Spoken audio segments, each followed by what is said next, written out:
With his talents, the Honorable Thelton E. Henderson could have been a professional athlete, and we'd likely be celebrating his contributions to California football.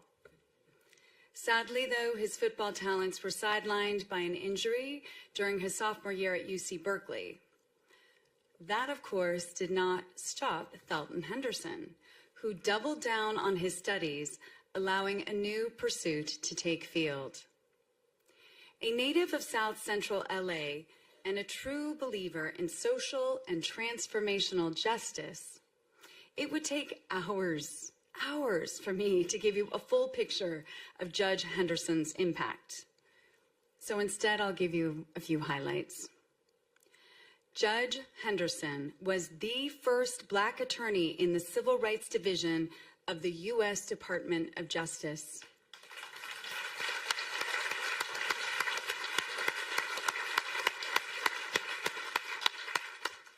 A job he was forced to resign from when he got into good trouble, lending his government vehicle to the Reverend Dr. Martin Luther King Jr. so he could travel to marches in Selma. We now know that this courageous act altered the course of history forever. During his time on the bench, Judge Henderson's rulings would further alter history.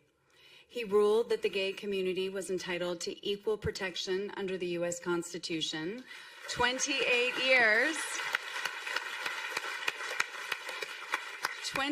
years before the U.S. Supreme Court ruled in favor of marriage equality.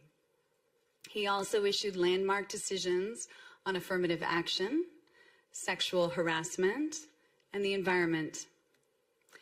But I think his legacy will be grounded most in his stalwart commitment to reforming California's prison system, using the full power of the bench to improve prison conditions and treatment of inmates. Simply put, California, the nation, and the world are better off because of his empathy, his courage, and his conviction. Please join me in acknowledging a phenomenal champion of justice, the Honorable Thelton E. Henderson. The Honorable Judge.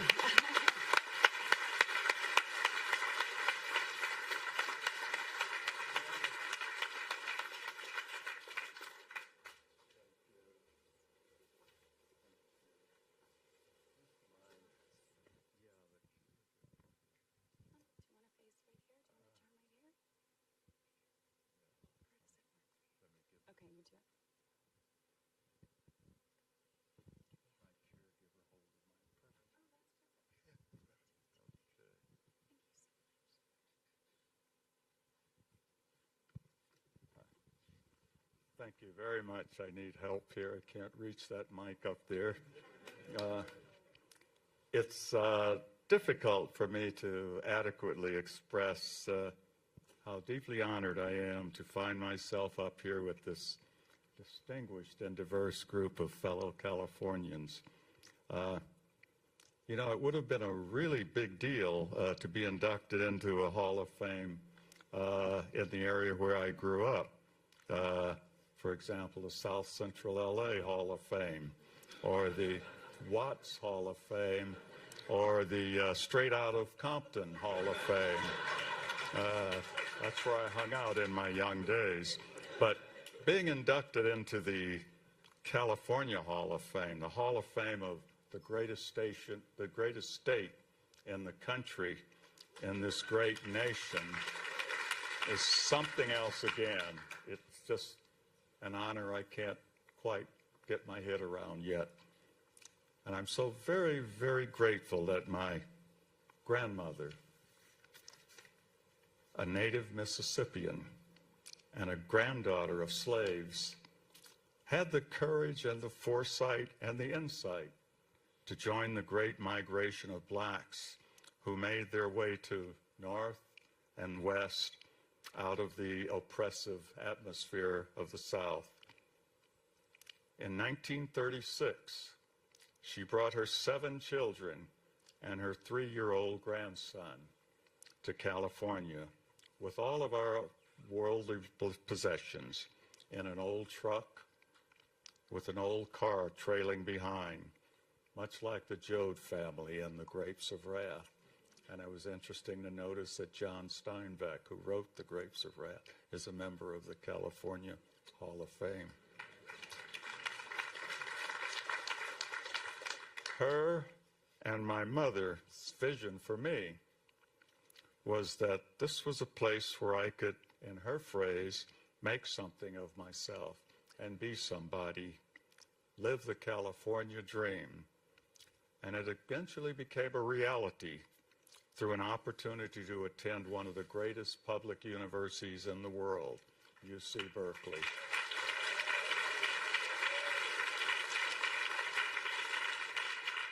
On a football scholarship.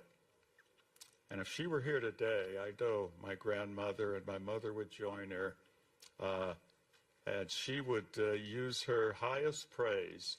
She loved to say, both of them, this is her Mississippi background showing. She would tell me, Thelton, now you're chopping in the high cotton. And indeed I am chopping in the high cotton tonight.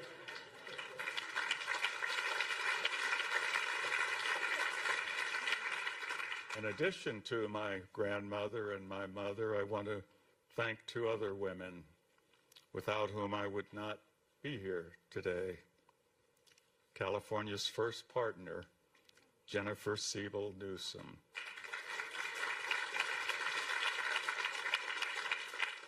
Whose office stunned me a few weeks ago when they called to ask if I would accept this honor.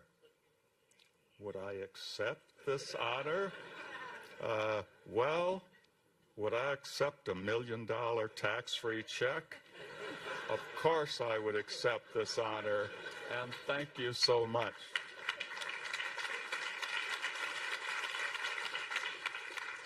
And last but certainly not least, Dr. Maria Luisa Alanis, my lovely and loving wife,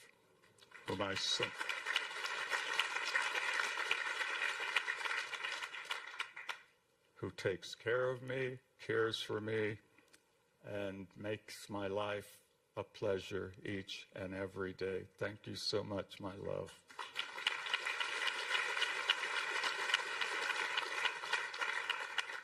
And I'm going to end by asking my fellow inductees, Los Lobos, to do me a huge favor.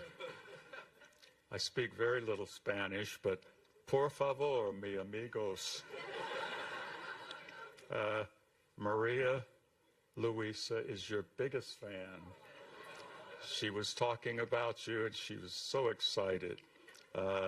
I think I listened to Will the Wolf Survive 13 times last night.